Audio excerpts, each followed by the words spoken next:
ঈদের ছুটিতে স্বজনদের নিয়ে ঘুরতে বেরিয়েছেন অনেকে। ঈদের দিন বিনোদন কেন্দ্রগুলোয় ভিড় কিছু কম থাকলেও বেড়েছে পরের দিন। চিড়িয়াখানা, শিশু মেলায় দেখা যায় শিশুদের উচ্ছ্বসিত আনন্দ। আরো জানাচ্ছেন সাবরিনা মজুমদার। ঈদের দ্বিতীয় দিন সকাল থেকেই দর্শনার্থীদের পদচারণায় সরগরম হয়ে ওঠে নগরীর অন্যতম বিনোদন কেন্দ্র চিড়িয়াখানা। তীব্র দাবদাহ উপেক্ষা করে বেলা বাড়ার সাথে সাথে দর্শনার্থীদের উপস্থিতি বাড়তেই থাকে। বাবা মায়ের সঙ্গে চিড়িয়াখানায় এসে দারুণ আনন্দিত শিশুরা।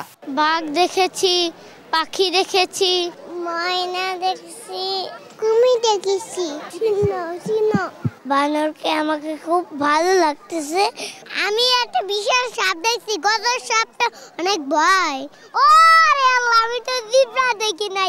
তো স্কুলের সময় তখন ছুটি পাই না, আর তাই বাবাকে বলেছিলাম ওই যে ঈদের দিন বাবা আমাদের চিড়িয়াখানায় নিয়ে যাও, তো বাবা আমাদের চিড়িয়াখানায় নিয়ে এসেছে। চিড়িয়াখানার পাশাপাশি শিশুদের আরেক বিনোদন কেন্দ্র শিশু মেলায় সরব উপস্থিতি। পার্কের রাইডগুলোয় চড়ে কাটে তাদের আনন্দ সময়। স্কুলে ছুটির সময় থাকে না, বাবাকে বলেছি শিশু মেলায় আনতে।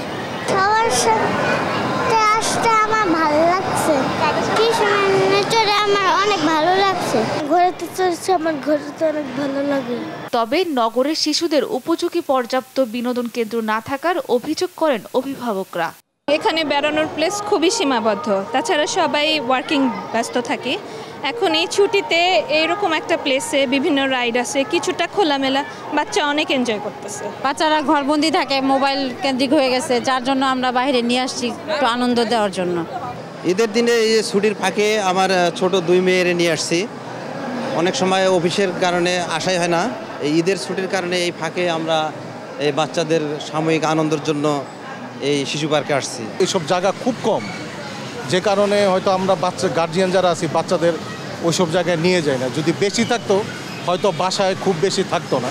প্রিয়জনের সান্নিধ্যে অনাবিল আনন্দে প্রতিটি পরিবারের ঈদ উদযাপনই কাম্য। এই আনন্দ ছড়িয়ে পড়ুক সবার প্রাণে।